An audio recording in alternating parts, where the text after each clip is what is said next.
આ 2 જ કલાકની અંદર આથો આવી ગયેલો છે। હવે આપણે ઢોકળાની પ્રોસેસ ચાલુ કરીશું। એટલે આપણે એને ફેટી લઈશું।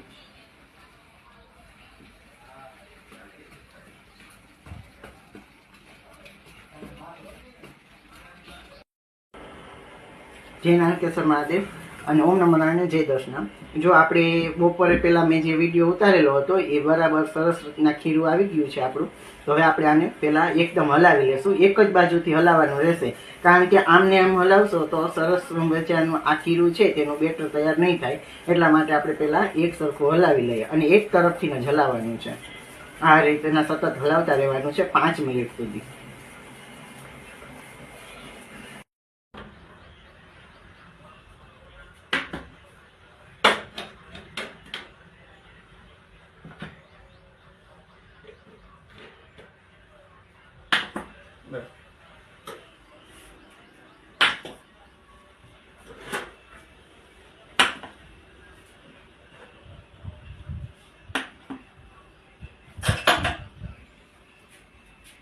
અહીં આપણે વઘારી જય નારકેશ્વર મહાદેવ અને ઓમ નમો નારાયણ જય દર્શનામ। જો આપણે બપોરે પહેલાં મેં જે વિડીયો ઉતારેલો હતો એ બરાબર સરસ રીતના ખીરું આવી ગયું છે આપણું। તો હવે આપણે આને પહેલાં એકદમ હલાવી લેશું। એક જ બાજુથી હલાવવાનું રહેશે, કારણ કે આમને આમ હલાવશો તો સરસ મજાનું આ ખીરું છે તેનું બેટર તૈયાર નહીં થાય। એટલા માટે આપણે પહેલાં એક સરખું હલાવી લઈએ અને એક તરફથી જ હલાવવાનું છે। આ રીતના સતત હલાવતા રહેવાનું છે 5 મિનિટ સુધી।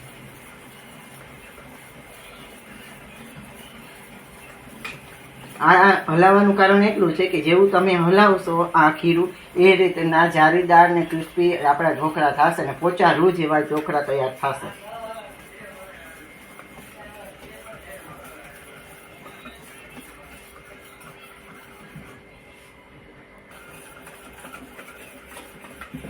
જો આ સરસ મજા રીતનું હલાવાઈ ગયું છે। આ આપણું ખીરું છે એ ઉભરાવા માંડ્યું છે।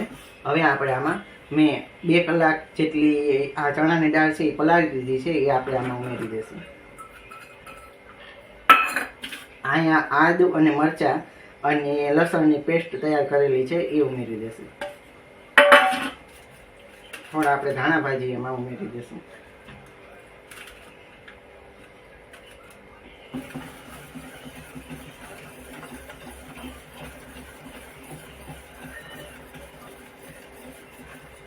અહીંયા છે ને પહેલા હું સફેદ ઢોકળાનું ખીરું છે એક બાજુ કાઢી લઉં છું।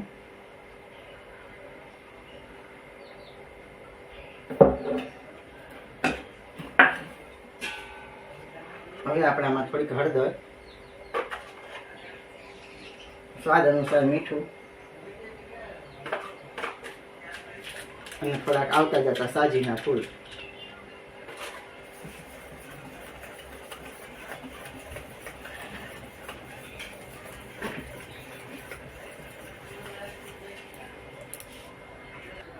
આ બાજુ મેં ઢોકળા માટે ઢોકળિયું તૈયાર કરીને પાણી મૂકી દીધું છે। પાણી સરસ મજાનું ઉકળી ગયું।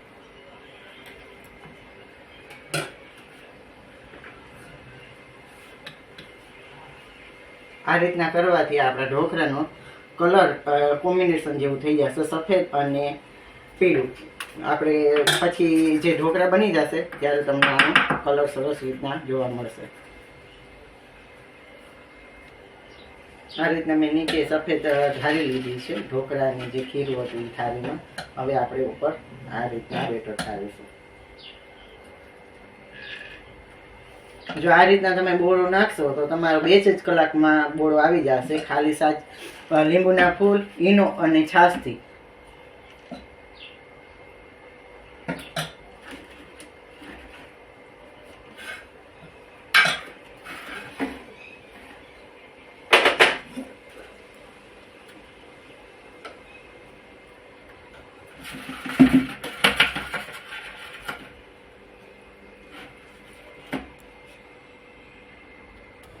જો અહીંયા મેં પહેલાં બધી વાટકીઓ ગોઠવી લીધી છે।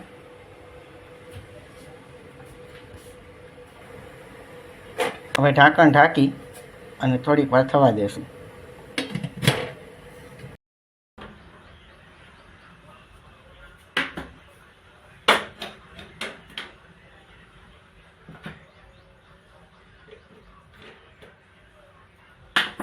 બસ.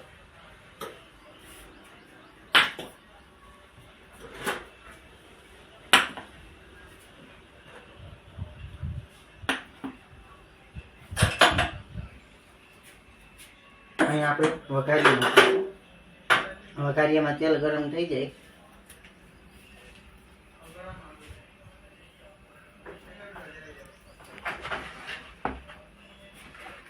લીમડાના પાન, થોડુંક જીરું, રાઈ અને આપી જાતી હિંગ.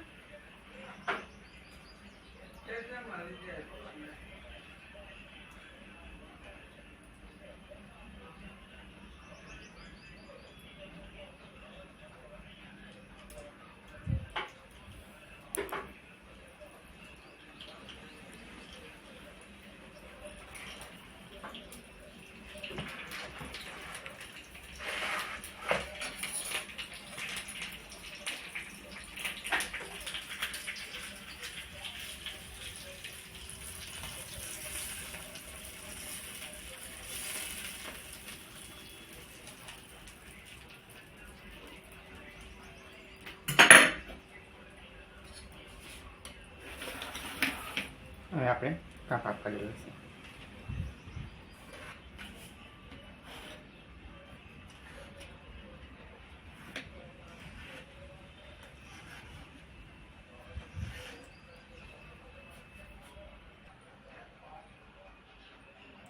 જો કેવા ક્રિસ્પી અને જાળીદાર ઢોકળા થયા છે આપણા.